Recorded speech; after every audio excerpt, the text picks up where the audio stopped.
Ndagusuje mukunzi wacu ari nakora naguha ikaze. Iyi ni KN Radio ishakira urukumbi ry'amakuru yizewe mu Rwanda ndetse no hanze yarwo.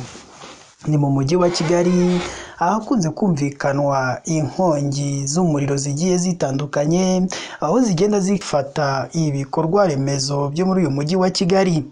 Kuri ubu noneho uruganda rukomeye cyane rwari rufite akamaro igihugu cy'u Rwanda rwafashwe n'inkongi y'umuriro. Uraza kumenya mbese urwo ruganda rwakoraga iki, mbese icyateye inkongi y'umuriro ni ikihe, mbese abaturage bo basabye iki, mbese umuvugizi wa polisi y'u Rwanda yasabye iki abaturage. Icyo ngusabye rero nyabona ni uko wadushyigikira ukareba munsi y'amakuru yacu, urabona ijambo subscribe cyangwa se abone, utukandaho n'akazogera kaza nako gakandeho. Icyo gihe uzaba ushimangiye yuko ugiye kujya uba uwa mbere mu kubona amakuru ya KN Radio tugenda tubagezaho umunsi ku munsi. Reka dufate akaruhuko, turaza tubabwira byinshi kuri iyi nkuru ibabaje kandi yababaje abanyarwanda bose bayumvise, nyuma y'uko uruganda rwari rufitiye agaciro cyane igihugu cy'u Rwanda rufashwe n'inkongi y'umuriro. Ibyari birimo byose birashya birakongoka. Tubibutse ko iyi ari KN Radio.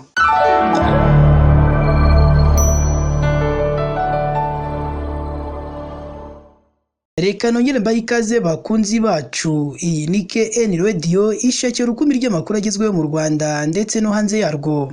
Murabizi buri gihe iyo ngiye kubagezaho amakuru ndababwira ati nimujye munsi y'iyi nkuru murabona ijambo subscribe cyangwa se abone, muhite mukandaho n'akazogera kaza nako mugakandeho. Icyo gihe muzaba mushimangiye yuko mugiye kujya mubaba mbere mu kubona amakuru ya KN Radio tugenda tubagezaho umunsi ku munsi. Ni inkuru ibabaje cyane, ni inkuru yababaje abanyarwanda bose ndetse n'abatuye mu mujyi wa Kigali. Naho muri uyu mujyi wa Kigali uruganda runini cyane rw'Abashinwa rwakoraga imyenda rwahiye rurakongoka, ibyari bino byose biba umuyonga. Ibi rero byababaje abatuye muri uyu mujyi wa Kigali bitewe n'uko uru ruganda rwari rubafitiye akamaro kanini cyane. Ni uruganda rwa SD Product Rwanda rukora imyenda ruherereye mu cyanya cyahariwe inganda cya Kigali kiri Masoro, rwafashwe n'inkongi y'umuriro hahiramo imyenda rwakoraga.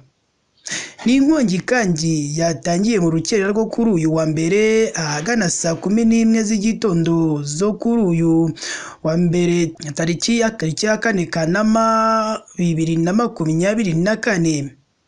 Ibikoresho byose ngo byari muri uru ruganda ngo birimo byifashishwaga mu kazi ka buri munsi nk'imyenda, ipamba n'ibindi byose byakongotse bibi muyonga.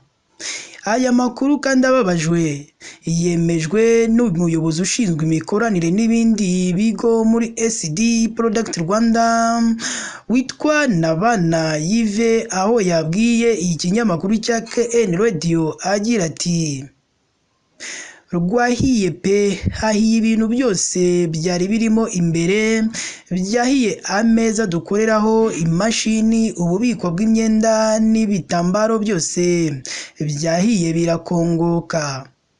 Mu masaha y'igitondo cyo kuri uyu wa mbere nibwo kuzimya iyi nkongi byarangiye bitewe n'uko uru ruganda ari runini cyane. Iyi nkuru kandi yanemejwe n'umuvugizi wa polisi y'u Rwanda SP Boniface Rutikanga, aho yabwiye KN Radio agira ati umuriro watangiriye muri etaje, ntabwo ari mu ruganda nyirizina, hari hakinze n'abantu bari bahari. Ibintu byangiritse ni byinshi cyane, ibi bitarabarwa neza, nta muntu wahaguye cyangwa wahaburiye ubuzima, nta n'uwakomeretse, nta n'izindi nganda zo ku mpande nazo zangiritse. Ntabwo turamenya icyaba cyateye iyi nkongi y'umuriro. Kugeza ubu ntabwo haramenyekana ibyangijwe uko bingana n'iyi nkongi y'umuriro, gusa amakuru yacu y'ubutaha tuzabigarukaho tubibabwira ibyaba byahaburiwe agaciro kabyo.